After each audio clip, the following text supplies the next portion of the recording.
palavras do nosso Senhor Jesus Cristo, relatadas pelo apóstolo João, quarto evangelho. Esse quarto evangelho, ele é um pouco distante cronologicamente dos 3 primeiros evangelhos, mas ele traz um teor sobre Jesus que nos dá uma convicção verdadeira de que Jesus realmente nos ama. Amém? Eu sou a videira verdadeira e meu Pai é o lavrador, disse Jesus. Toda vara em mim que não dá fruto, atira, limpa, toda aquela que dá fruto para que dê mais fruto. Vós já estáis limpos pela palavra que vos tenho falado, está em mim ou em vós, como a vara de si mesmo não pode dar fruto, se não estiver na videira, assim também vós, se não estiverdes em mim. Eu sou a videira, vós as varas, quem está em mim e eu nele, esse dá muito fruto, porque sem mim nada podeis fazer. Se alguém não estiver em mim, será lançado fora como a vara e secará, e os colhem e lançam no fogo e ardem. Se vós estiverdes em mim, as minhas palavras estiverem em vós, pedireis tudo o que quiseres, e vos será feito. Nisto é glorificado meu Pai, que deis muitos frutos. Assim sereis meus discípulos. Glorificamos o Pai, dando muitos frutos, tendo a certeza que somos discípulos do Senhor. Oramos. Senhor Deus Santo, Pai, poderoso, bondoso e tão gentil conosco.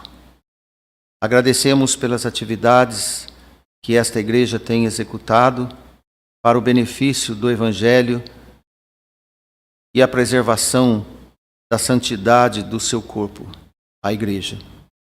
Pedimos por todos que nos assistem, que nos visitam, e agradecemos em nome do seu Filho amado, para que cada um participante deste culto esteja assistindo pelas redes ou aqui presencialmente, que possa abrir, dilatar seus corações para que a palavra dos céus possa se tornar realidade nesta terra, na vida de cada um daqueles que entregam sua vida a seu Filho amado. Em nome dele nós te agradecemos. Amém. O efeito do céu na terra. Jesus disse que incondicionalmente precisa de estar nele. Não há outro meio de servir a Deus, por mais que os homens estão conjecturando possibilidades, é só Jesus quem salva. É só Ele, e Ele quer que cada um dos seus discípulos tenha consciência de que é necessário dar fruto, e muito. Jesus, ele disse que quem está assim, na vontade de Deus, tudo que pedir, tudo que quiser, vos será feito. Alguns trazem esse versículo como uma ordenança humana, mas não é. É a vontade de Deus em nós, nos ensinando a pedir o que é da aceitação dele. Tudo que nós pedimos para o benefício do reino eterno, o Senhor abre as portas. Sempre será assim. Existem várias comparações ou analogias em relação a nós para entendermos melhor, por isso das parábolas e dos ditos de Jesus em comparação aqui como ele uma videira e nós as varas. Em outro lugar está escrito que nós somos o trigo e o mundo é o joio, e que agora não se colhe nenhum nem outro, nem tira o joio do meio do trigo, mas espere por dia da colheita. Então nós vemos nessas palavras precisas do nosso Senhor Jesus Cristo, e ele faz esse trágico alerta para o dia do nosso acerto com ele. Todos nós um dia vamos findar a nossa etapa nesta vida. E no dia em que nós não tivermos mais fôlego aqui, nós deveremos ter o fôlego do Espírito Santo para poder estar com o Senhor. Caso contrário, tudo vai terminar em tragédia. Deus não quer tragédia na vida de ninguém. Então, por isso, a igreja está aqui, o corpo da igreja, para anunciar a palavra de Deus e demonstrar ao mundo que Jesus existe, para que cada um tenha conhecimento da necessidade do arrependimento. De maneira prática, qual seria o motivo de alguém se esforçar, como nós vemos nos apóstolos, por exemplo, nos profetas, por exemplo, nos evangelistas, naqueles pregadores que atravessaram o mundo para vir pregar para nós.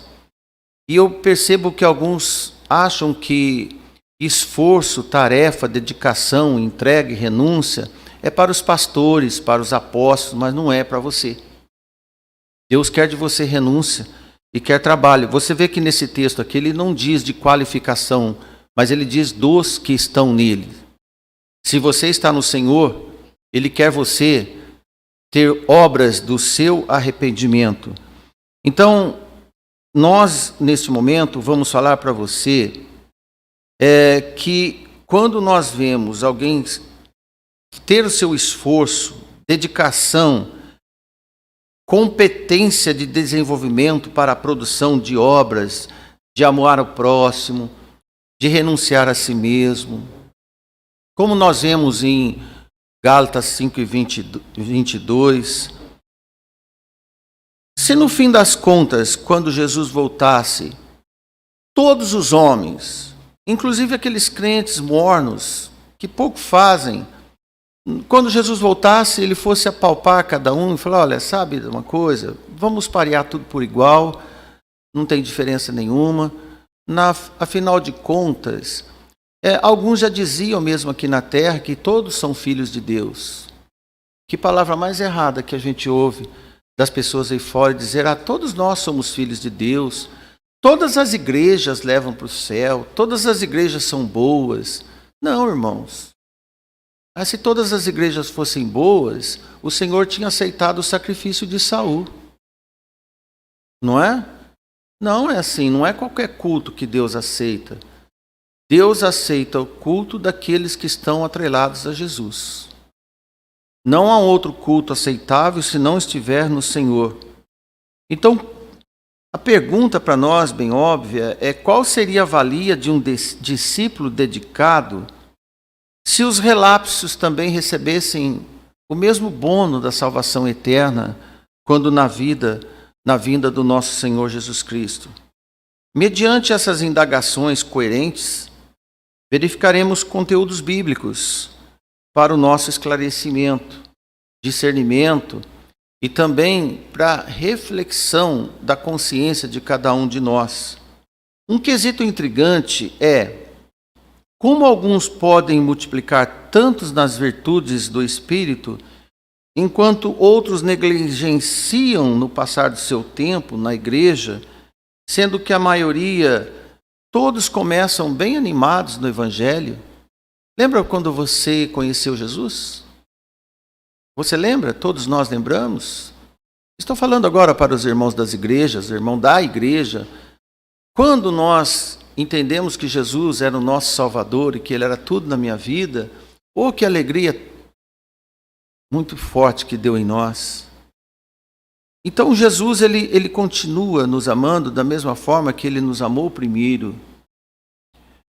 E Ele explica, por exemplo, a parábola da semeadura, da semente. É um pouco diferente desse texto de João. Em Lucas capítulo 8, versículo 13, Jesus disse assim, é um fragmento desta parábola. Ele diz, e os que estão sobre a pedra, porque ele diz no semeador que saiu a semear e semeou no caminho, semeou no solo bom, semeou entre os espinhos. E ele diz que os que estão sobre a pedra, esses são os que, ouvindo a palavra, a recebem com alegria, mas como não têm raiz, apenas creem por algum tempo e no tempo da tentação se desviam.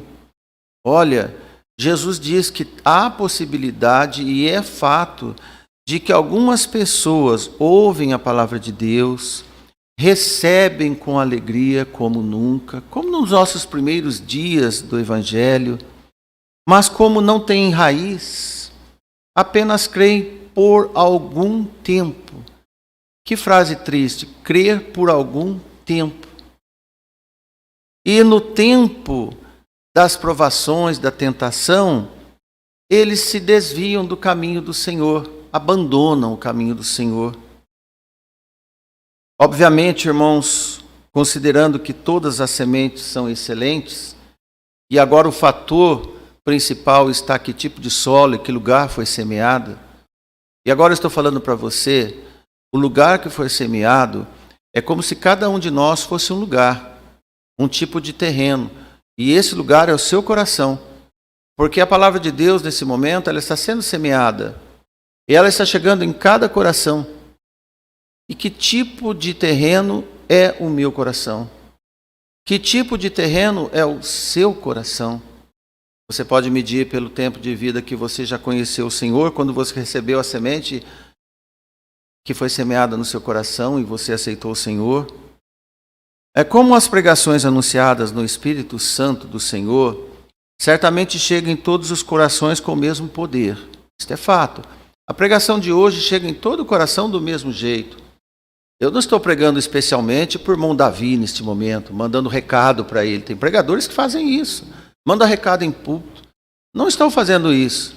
Graças a Deus que nós não estamos. Nós estamos pregando de coração aberto, no amor do Senhor, para que todos recebam a parcela da palavra de Deus com o mesmo amor. Porque o Senhor amou a todos nós. Então são de mesmo teor para atingir os homens. Onde está a diferença? É no seu coração. Como você recepciona o que você ouve. A diferença começa a partir do momento que entra em cada um dos nossos corações. Você que já é convertido, para te avivar melhor, para te conscientizar. Se você ouve uma pregação dura, de correção, você não vai sair zangado daqui. Você vai ser consciente que precisa melhorar, que precisa se consertar. A diferença começa nesse momento. É nesse tempo que a germinação da semente da palavra faz diferença pela qualidade de cada coração, qualidade de cada solo, que é a parábola. Para germinar vigorosa, o solo deve ser facilitador para formar raízes. Veja que Jesus fala, não tendo raiz, desanima. A raiz é importante. A combinação de raiz profunda e solo fértil, acrescentada de cuidadores, não só daquele que semeou, mas daqueles que regam, que cuidam, que tiram as ervas daninhas do caminho. Você está entendendo o que nós estamos pregando para você? Isso é a nossa vida. Então, a partir desse momento, faz diferença. E essa combinação, com todos esses cuidados, e você ouvindo a palavra de Deus, é tudo nas plantações para darem seus frutos. Deus quer frutos de nós. Mas nenhuma raiz é fortalecida se não for num solo bom, adubado e regado com muitas águas até a maturidade para você dar seu fruto. Mesmo assim, solo bom, como nós falamos para você, ele exige cuidados, zelo. Tem que vir à igreja para poder ser regado. Tem que vir à igreja para tirar as ervas, as daninhas, aqueles pecados que você ouve no serviço, na escola, entre os amigos, na rua. Todas essas ervas daninhas que vão se amontoando no seu coração, quando você chega na igreja, fala assim, graças a Deus que eu vi que não é bem assim. Eu estava até começando a contar as piadas que eu ouço lá fora, eu estava até rindo das brincadeiras maliciosas que eu ouço das pessoas, mas agora eu venho na igreja e vejo que Deus não se agrada disso. Vamos tirar essas ervas daninhas. Graças a Deus pela igreja que me ajuda, pela palavra de Deus, quando eu leio, me ajuda, pelas orações que eu faço. Isso são os ajudadores que Deus coloca nos nossos corações, nas nossas vidas. São aqueles auxiliadores do Senhor, os discípulos do Senhor que vêm para regar o nosso coração, nos confortar, nos exortar e até nos repreender muitas vezes, de coração aberto. Então, quando temos essas muitas águas para nos fortalecer, nós somos privilegiados, agraciados por Deus. Quem tem uma igreja que prega o evangelho verdadeiro, pode dizer, amém, Senhor. Eu agradeço por morar nessa cidade e ter uma igreja que me alerta todos os finais de semana, terça-feira nas orações, quartas-feiras, quintas-feiras, sábado e domingo, tem portas abertas para poder me ajudar a ouvir o que eu preciso. Às vezes um culto é um, às vezes o pregador é outro, mas às vezes eu vejo um cântico, a oração do irmão toca no meu coração. Todos esses fatores me beneficiam e me faz cada dia mais próximo do que o Senhor quer de mim, para que eu possa dar bons frutos. Amém, irmãos? Irmãos, se não houver esforços da nossa parte, a palavra de Deus diz: aquele que perseverar até o fim, boa vontade dos plantadores e dos cultivadores, nós precisamos de orar bastante para que Deus dê muita vida para aqueles que nos despertam. Como os nossos pais, quando nós nascemos, nos educavam. Como os nossos bons professores nas escolas nos ensinavam. Desse mesmo modo, Deus fez a igreja para fazer da sua igreja uma grande universidade para formar pessoas capacitadas para poder também semear a palavra de Deus, onde você estiver. Agora, aquelas sementes plantadas no meio do caminho, nos pedregais, nós não lemos, mas agora eu quero fazer uma recordação para você, para ver como que é sério essa dificuldade, esses eventos. Em Mateus capítulo 13, versículo 18 a 22, e Jesus agora dá a explicativa da parábola. Olha o que Jesus fala: escutai vós, pois, a parábola do semeador. Ouvindo alguém a palavra do reino, e não entendendo, vem o maligno e arrebata o que foi semeado no seu coração. Este é o que foi semeado junto ao caminho. Que tristeza! E o que foi semeado nos pedregais é o que ouve a palavra e logo recebe com alegria. Nós vemos Lucas falar as mesmas palavras. Mas não tem raiz em si mesmo, antes é de pouca duração, e chegada a angústia, a perseguição, por causa da palavra, logo se ofende, fica manhoso.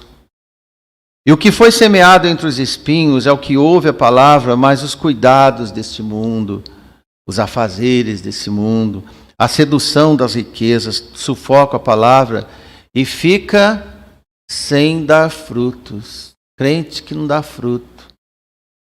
Tem muitos? Tem muitos crentes preocupados com os afazeres do mundo? Muitos. Não estão dando frutos, estão se enganando a si mesmo. Veja como a parábola de Jesus ela foi tão forte, ao mesmo tempo didática e alertadora para todos nós. Para não deixar dúvida para nenhum de nós. Para que no dia do Senhor nenhum de nós possa dizer: como é que é? Eu era crente da igreja. Eu dava dízimos para a igreja, eu ajudava a igreja. E o Senhor vai falar: não, você não trabalhava, você não tinha frutos. Você ajudava a fazer coisas, mas não dava frutos que eu requeria de você. Veja que, primeiramente, Satanás é muito atuante. Satanás pode subtrair o que foi semeado no seu coração. Às vezes algum pastor, algum irmão diz para você: irmão, não é bom fazer isso. Alguém evangélico de alguma igreja, até da nossa igreja, pode dizer: ah, faz sim, isso não tem problema nenhum.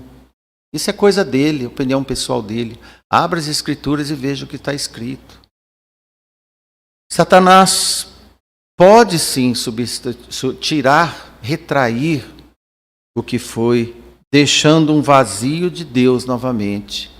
Satanás tem uma habilidade de deixar corações vazios de Deus. Ele diz das pessoas, Jesus agora, que recebem a palavra de Deus, ouvem com alegria. Irmãos, quantas pessoas já não vieram nessa igreja e ficaram tão alegres de ouvir? Lembra, irmãos? Esses dias eu estava contando de tantas pessoas que vieram na igreja e falaram assim: eu acho que eu nunca vi uma pregação igual essa, eu nunca vi uma igreja igual essa, mas não voltam mais. O que aconteceu? Jesus está dizendo. Recebem com alegria, são entusiastas de pouca duração, elogiam a igreja, elogiam a pregação, sabe o quanto o trabalho de Deus é importante na vida dela. Mas a consciência do que é bom não é tudo. Ter consciência, entendimento intelectual que uma igreja é boa. Pessoas que falam bem de nós aí fora, tem muitos, irmãos. Se todos que falassem bem de nós fossem membros dessa igreja, nós teríamos que fazer culto na praça pública. Do mesmo lado, os que falam mal de nós também, poderíamos encher uma praça pública. Porque nós não estamos aqui para agradar homens, mas para agradar a Deus. E toda vez que nós agradamos a Deus, nós vamos ofender alguém. Da nossa família, da nossa vizinhança. Todos. Se o evangelho não ofender e não causar constrangimento, é porque o evangelho é falho. E Jesus disse, eu não vim para trazer paz entre vocês. Eu vim para trazer esse problema, para discernimento de que eu não sou igual a todos. De forma, meus irmãos, consciência não é resultado algum. Mas quando chegam, e Jesus diz, mas quando chegam as angústias, as perseguições, e diz por causa da palavra, não é por causa dos seus problemas pessoais, eu posso me angustiar por causa de problemas pessoais meus. Por exemplo, se eu for endividado, eu fico angustiado. Se eu tiver uma dívida para pagar na segunda-feira, irmãos, eu venho na igreja perturbado. Então essa angústia não é motivo bíblico para dizer, eu não fui na igreja porque eu estava angustiado. Qual o problema? Eu estou endividado. São as angústias porque você defendeu a palavra de Deus e isso lhe causou transtorno. Você foi pregar o evangelho na sua família e mandaram você calar a boca. E você saiu triste de lá. Isso é angústia por causa do evangelho. As perseguições.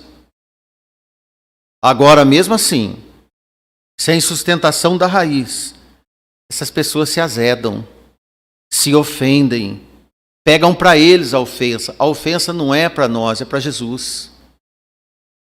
É para Jesus. Sente-se vítimas e voltam para o mundo, para onde o mundo combinam bem e não lhe ofende nesses quesitos. Lhe ofende de outra forma, não por causa da palavra de Deus. Outros, irmãos, até que ouvem a palavra de Deus, mas os compromissos com este mundo. Acredito que mais está afetando o povo das igrejas hoje são os compromissos com este mundo. Quer ver um exemplo? Você pergunta para algum irmão, por que você não veio à igreja? Cheguei tarde do serviço. Eu estava muito ocupado. Eu estava com muito problema para resolver. Então está aqui. Os compromissos com este mundo pesam mais do que compromissos com Deus. Somando a vontade de ganhar dinheiro para serem admirados pelos homens, e Jesus escreve isso, para melhorarem padrão entre os homens, são seduzidos como cegos apaixonados pelo dinheiro, pela fama, pela alta colocação entre os homens. O crente precisa de correr para ter alto grau de colocação entre os homens? A palavra de Deus diz que Ele dá aos seus enquanto eles descansam. Amém? Você crê? E nesse momento, a palavra do Senhor ela é asfixiada no seu coração. Enquanto oxigenam a vaidade,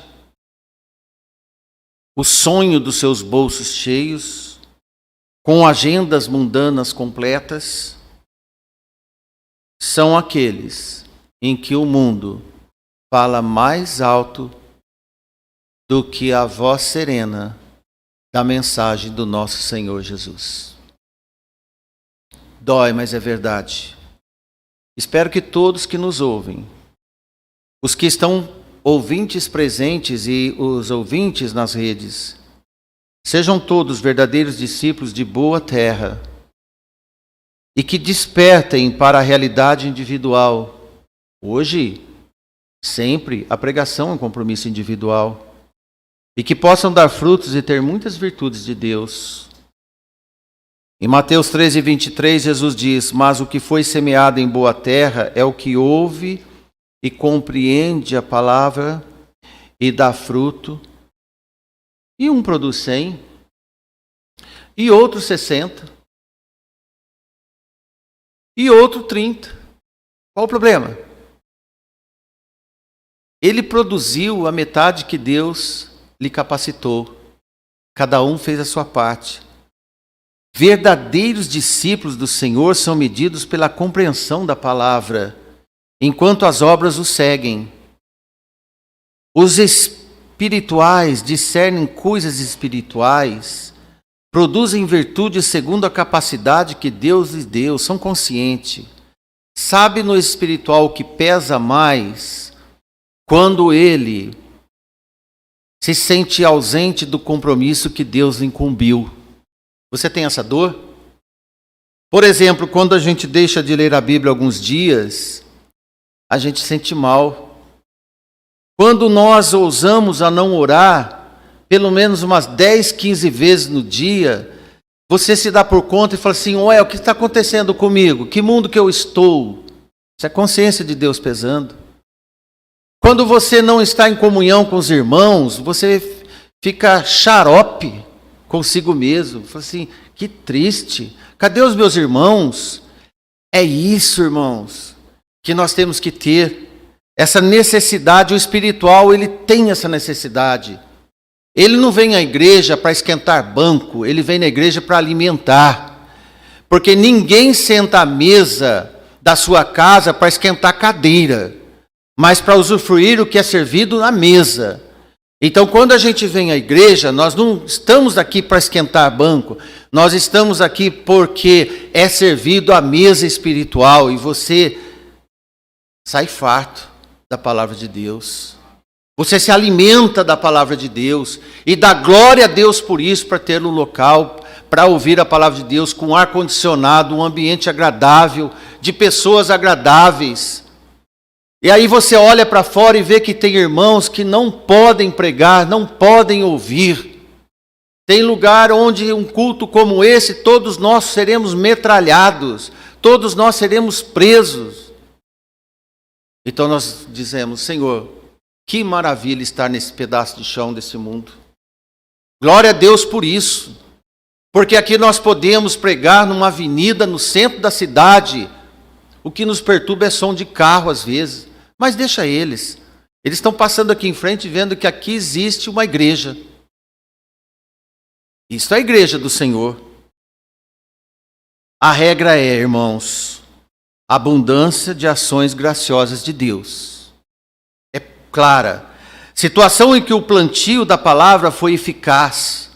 E que as escolas dominicais, os cultos, as orações, os estudos, os cultos de orações, tudo foi proveitoso na sua vida. E que de alguma forma te contribuiu para você.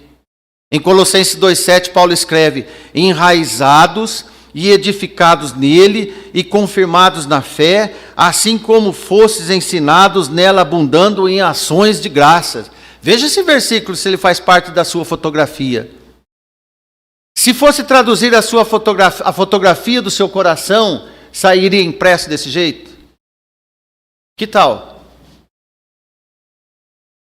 Se nós tirássemos uma fotografia em letras do nosso coração, que bênção que sai, arraigados nele. Olha o coração arraigado. Arraigado vem de raiz, intrínseco no Senhor, grudado nele. Confirmados na fé, isto é, uma pessoa cheia de fé. Assim como fossem ensinados, foi bom aluno, abundando agora em ações de graça. Tudo não foi em vão, tudo foi proveitoso. Foi um conceito total que formou uma mulher graciosa de Deus, um homem gracioso de Deus. Verdadeiros discípulos são medidos pela compreensão da palavra enquanto as obras o seguem. Pode acreditar. E outra vez, irmãos, vou dizer para você, para os que ainda relutam entender o discernimento que Deus te ama, nunca transfira para os pregadores que cuidam de você os seus fracassos. Nunca transfira para a igreja as suas frustrações. Todo sucesso, desastre espiritual não está na igreja do Senhor. Não está nos pregadores, não está nos seus pais, está no seu coração. Porque ainda que nós não tivemos bons pais para nos ensinar, teve Deus para cuidar de nós. Ainda que você não tenha uma igreja perfeita para ensinar para você tudo que a palavra de Deus tem, Deus lhe dá uma antecedência, salvo-conduto, para que você tenha a oportunidade de aprender, talvez em casa, lendo, estudando a palavra de Deus. Isso é muito importante. Importante mesmo. Quando eu diz estar no seu coração, é que tipo de solo é o seu coração? Que tipo de solo você é diante de Deus?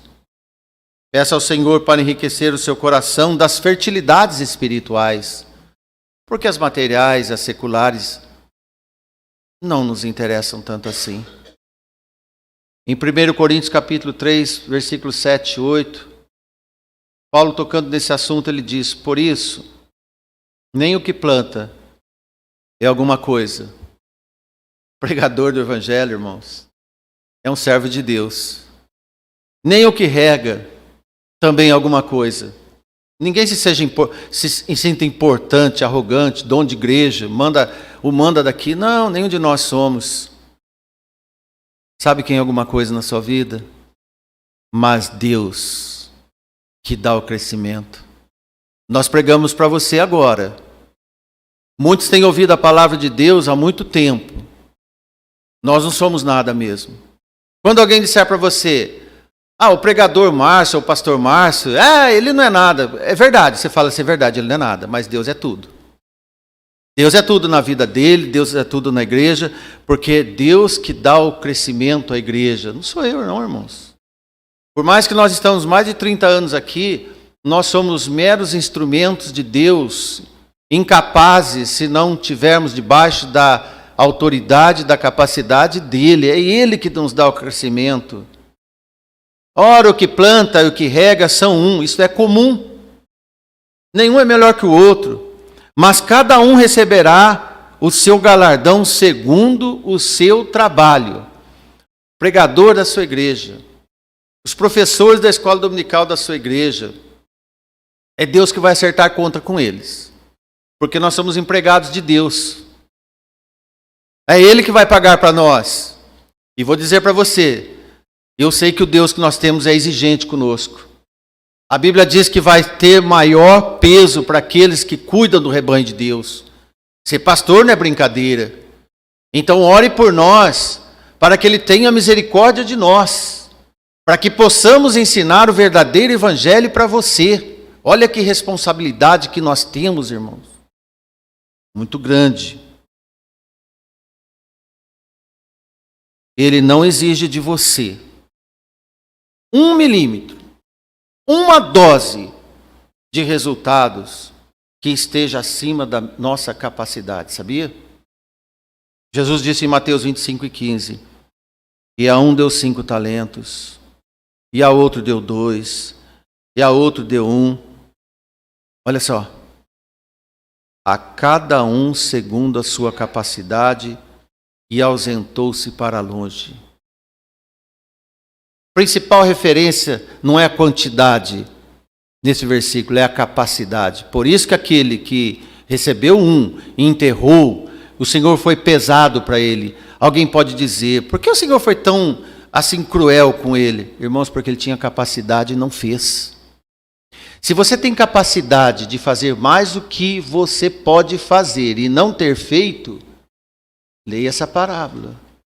Não vai pensar que Deus foi cruel com você. Você que não fez o que deveria fazer porque Deus te capacitou para fazer. Se Deus me capacitou para pregar, eu sou responsável pela pregação que fazemos e pela que não fazemos. Se Deus te capacitou para dar um bom testemunho, e isso é responsabilidade de todos nós somos responsáveis pelo bom testemunho, receberemos o galardão e receberemos a penalidade se escandalizarmos o evangelho da cruz que professamos carregar. Entendeu? Irmãos, para nós entrarmos na finalização do nosso sermão de hoje, o Senhor tipifica cada salvo como uma ovelha exclusiva. Irmão Renan, até o irmão Paulo, lá no último lado, e todos os irmãos Vou te dizer uma coisa. Você é único para Deus. Você é exclusivo para Deus. A Bíblia diz que é preciosa a semente que brota. Irmãos, Ele não massifica rebanho. Deus não cria boiada. Não generaliza ovelhas. Não faz linha de produção de crentes. O Senhor Jesus nos chama pelo nome. Pelo nome. Ele conhece cada um de nós. Pensa que não? Ele sabe tudo de mim. Mais que vocês todos. Mais que eu mesmo de mim, porque Ele sabe o que eu penso, o que eu vou pensar e o que eu não poderia pensar. Pensamentos que eu aprovo ou desaprovo, Ele sabe o que eu deveria fazer ou não e sabe da capacidade que Ele me deu para distinguir o que é aceitável ou não. Imagina? Então Deus sabe de tudo. Ele conhece. Ele sabe, Ele chama para o nome. Ele sabe quem ora todos os dias. Eu sou o bom pastor, disse Jesus. Conheço as minhas ovelhas e das minhas sou conhecido. É novidade isso para você? Porque em João 10 e 27 ele fala: as minhas ovelhas ouvem a minha voz e eu a conheço e elas me seguem. Dizendo em primeira pessoa dele: eu conheço, elas ouvem a minha voz e elas me seguem. Só que em João 10, 14 ele fala: eu sou o bom pastor. Amém. Ele é. E conheço as minhas ovelhas. E das minhas ovelhas sou conhecido. Aí é o inverso. Jesus nos conhece e nós conhecemos Ele. Amém? Se Ele me conhece e eu conheço Ele, obviamente nós somos íntimos. Eu posso conversar com Ele. Eu posso falar com Deus através da autoridade dEle. Porque Ele sabe de nós muito mais do que nós sabemos de nós. Eu não sei tudo de mim, mas Deus sabe tudo de mim. Amém. Por isso Ele pode cuidar melhor de mim do que eu de mim. Entendeu esses mim daqui? Então leve isso para casa. Eu não sei tudo de mim, mas Deus sabe tudo de mim. Se Ele sabe mais que eu, Ele pode cuidar de mim melhor do que eu. Amém? Gostou? Quer pôr em prática? Deixa Ele cuidar de você. Ele quer cuidar, porque Ele é pastor. Eu conheço as minhas ovelhas. E tem ovelha que recusa ser cuidado pelo pastor Jesus. Ele vai para onde Ele quer, Ele faz o que Ele quer, Ele sabe o que Ele quer. A partir de hoje eu vou fazer o que eu quero da minha vida. Alguém já falou isso aqui? A partir de hoje eu vou fazer o que eu quiser da minha vida. E Jesus está falando: mas por que você está fazendo isso? Eu sei melhor, eu quero cuidar de você. Nossos filhos podem um dia fazer isso, mas não deveriam.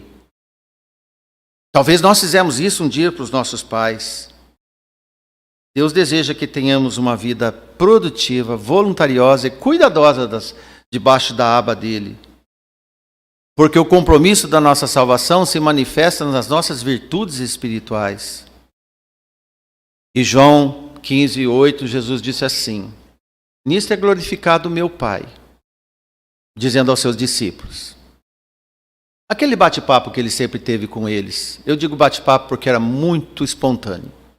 E Jesus contando para eles: olha, gente, nisto é glorificado o meu Pai, que deis muitos frutos. Então, toda vez que vocês derem muitos frutos, o meu Pai é glorificado. Deus é glorificado no céu. Você quer dar glória a Deus? Não usa só glória a Deus, aleluia. Dê frutos. Você está fazendo o que glorifica a Deus. Não é só verbalizar, é executar. O exercício é melhor que a verbalização, ele é efetivo. E Jesus estava dizendo: assim, portanto, sereis meus discípulos. Dando glória a Deus através das obras, dos frutos. Então vocês são meus discípulos. E eles disseram: nós sabemos. Porque nós damos glória a Deus, fazemos a obra.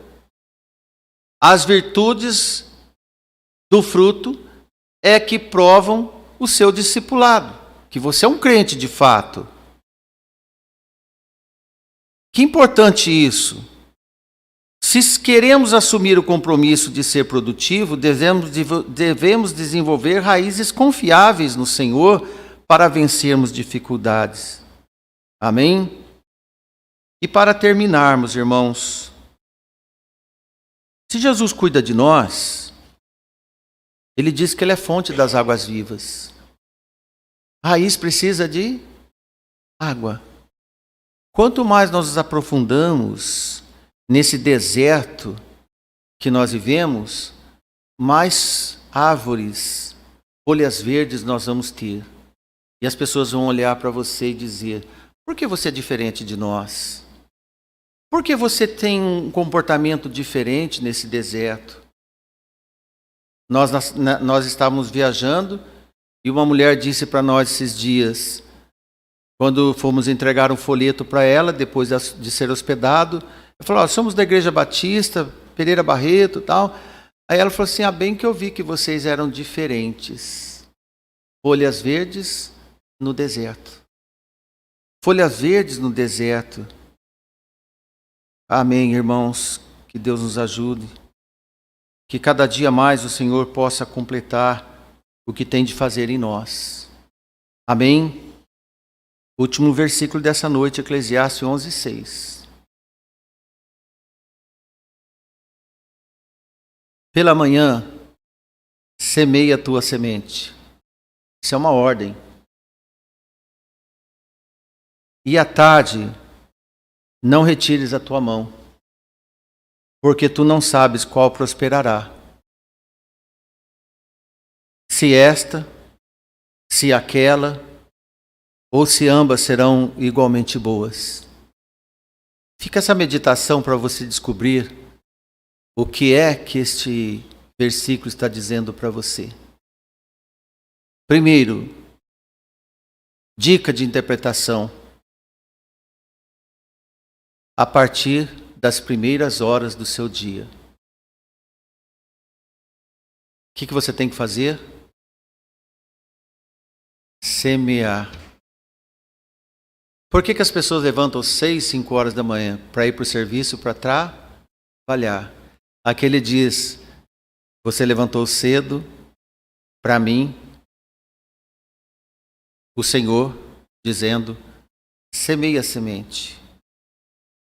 E lá pela tarde, isto é, anoitecer, 6 horas da tarde, não retires a tua mão. Não retires a tua mão. Porque tu não sabes qual prosperará. Realmente eu não sei. Você começa a pregar a partir de que momento do seu dia, meu irmão? Logo que você levanta. Até a tarde.